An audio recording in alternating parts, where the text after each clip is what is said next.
Hi, welcome to Vijay's info. இன்றைக்கி நம்ம வெறும் ரவையை வச்சு உப்புமாலாம் கிளறாமல் ஒரு பொங்கல் வைப்போம். ரவா பொங்கல் சூப்பராக இருக்கும். நல்லா குழந்தைங்க பெரியவங்க எல்லாம் விரும்பி சாப்பிடுவாங்க. உப்புமா விருப்பப்படாதவங்க இந்த பொங்கலை நல்லா டேஸ்ட்டாக சாப்பிட்றதுக்கு நல்ல தேவையான பொருட்கள்லாம் பார்த்துக்குவோம். ரவை ஒரு கப்பு, 3/4 கப்பு வச்சுருக்கேன். அது மாதிரி பாசிப்பருப்பு ஒரு அரை கப்பு எடுத்து நல்லா வேக வச்சு வச்சுருக்கேன். கருவேப்பிலை, முந்திரி, இஞ்சி ஒரு துண்டு பொடி பொடியாக கட் பண்ணி வச்சுருக்கேன். ஜீரகம் ஒரு 1/4 ஸ்பூன், மிளகு 1-2 அப்படி தட்டி வச்சுருக்கேன் ஒரு 1/4 ஸ்பூனு, பெருங்காயத்தூள் ஒரு 1/4 ஸ்பூன் எடுத்து வச்சுருக்கேன். தேவைக்கு தண்ணி, தேவைக்கு நெய் அல்லது உங்களுக்கு விருப்பப்பட்ட ஆயில் சேர்த்துக்குங்க. இவ்வளோ நமக்கு தேவையானது. இதை நம்ம எப்படி செய்யலான்னு பார்க்கலாம். இப்போ அடுப்பில் ஒரு பேனில் 2 ஸ்பூன் ஆயில் அல்லது உங்களுக்கு விருப்பப்பட்டால் நெய்யும் சேர்த்து கூட, ஆயிலும் நெய்யும் சேர்த்து கூட 2 ஸ்பூன் எடுத்து விட்டுக்குங்க. நான் நெய் விட்டுருக்கேன். இப்போ இதில் நம்ம எடுத்து வச்சுருக்கிற ஜீரகம், மிளகு, இஞ்சி, காயத்தூள்,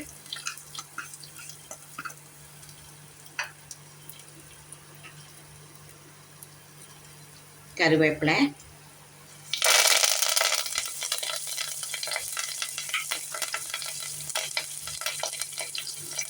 முந்திரி,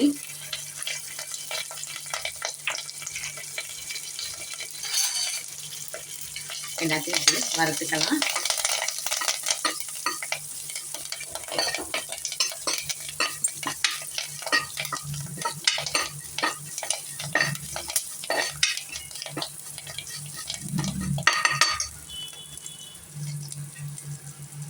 இப்போ இதில் எடுத்து வச்சுருக்கிற ரவையை போட்டுடலாம்.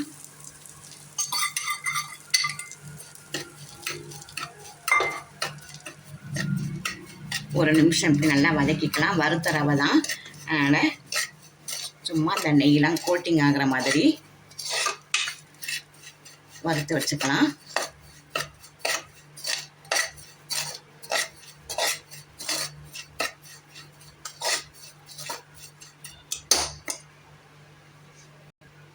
இதில் 3 மடங்கு தண்ணி விட்டுறலாம்.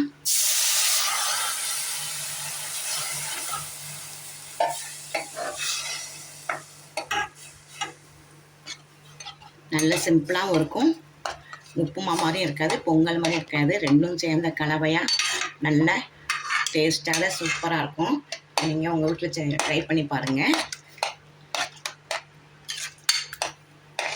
இது ஒரு நிமிஷம் கிளறிட்டு நம்ம எடுத்து வச்சுருக்க பாசிப்பருப்பு நல்லா வேக வச்சுருக்கோம், அதை விட்டுறலாம். அடுப்பை நல்லா சிம்மாக வச்சுக்குங்க.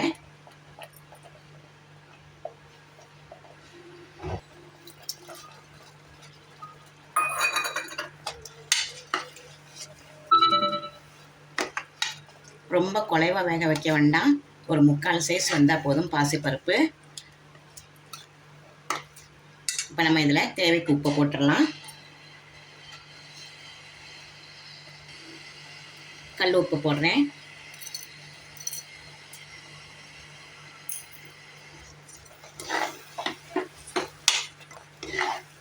இது அப்படி நம்ம குக்கர் மூடி போட்டு மூடிடலாம். நல்லா எல்லாத்தையும் நல்லா கலந்து விட்டுருங்க. உப்பு பார்த்துக்குங்க.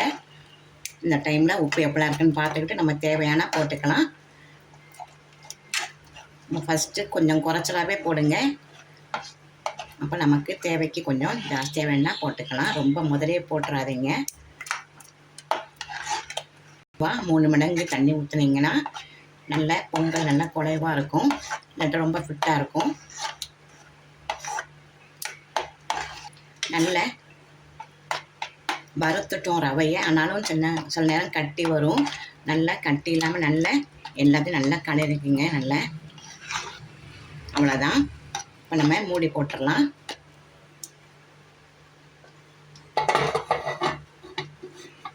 வெயிட்லாம் போட வேண்டாம், சும்மா மூடி வச்சு ஒரு 3 நிமிஷம் இருந்தால் போதும்.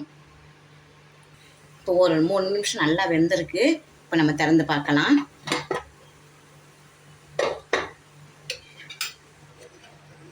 நல்ல குலைவா சூப்பராக இருக்குது பாருங்கள்.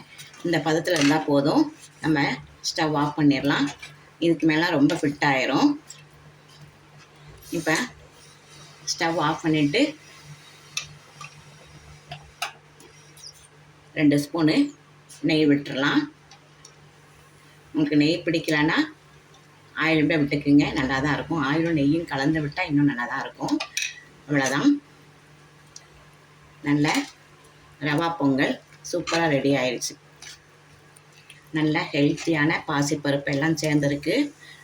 நீங்கள் முந்திரி பருப்பை லாஸ்ட்டில் கூட தாளித்து போட்டுக்கலாம். நல்ல மொறு நல்லாயிருக்கும். நான் ஃபஸ்ட்டு வேகிறப்பவே வச்சுட்டேன், எல்லாத்தையுமே போட்டேன். நீங்கள் கடைசியில் கூட போட்டுக்குங்க, நல்லாயிருக்கும். அவ்வளோதான், சூப்பரான பொங்கல் ரெடி ஆயிடுச்சு. இது ஒரு பாத்திரத்தில் நம்ம எடுத்து வச்சிடலாம். சூப்பரான ரவா பொங்கல் பாருங்கள், அசத்தலாம் ரெடி ஆயிடுச்சு. நல்ல டேஸ்ட்டாக இருக்கும், நல்லா ஹெல்த்தியானதை கூட சிம்பிளாக செஞ்சிடலாம். பாசிப்பருப்பை கொஞ்சம் வேக வச்சுட்டு டக்குன்னு செஞ்சிடலாம். நீங்கள் டிஃப்ரெண்ட்டாக குழந்தைங்களுக்கு கொடுத்தா நல்லா சாப்பிடுவாங்க. இது கூட நான் சாம்பார் வச்சுருக்கேன், நல்லாயிருக்கும், சூட்டபுளாக இருக்கும். இட்லி சாம்பார். நீங்கள் தேங்காய் சட்னி வச்சு பரிமாறலாம். செம்ம டேஸ்ட்டான இந்த ரெசிபியை நீங்கள் செஞ்சு அசத்துக்குங்க. இந்த ரெசிபி உங்களுக்கு பிடிச்சிருந்ததுன்னா லைக் பண்ணுங்கள், ஷேர் பண்ணுங்கள், சப்ஸ்கிரைப் பண்ணுங்கள், பெல் ஐக்கானை தட்டி விடுங்க. மற்றும் ஒரு நல்ல ரெசிபியோட உங்களை சந்திக்கிறேன். பாய்.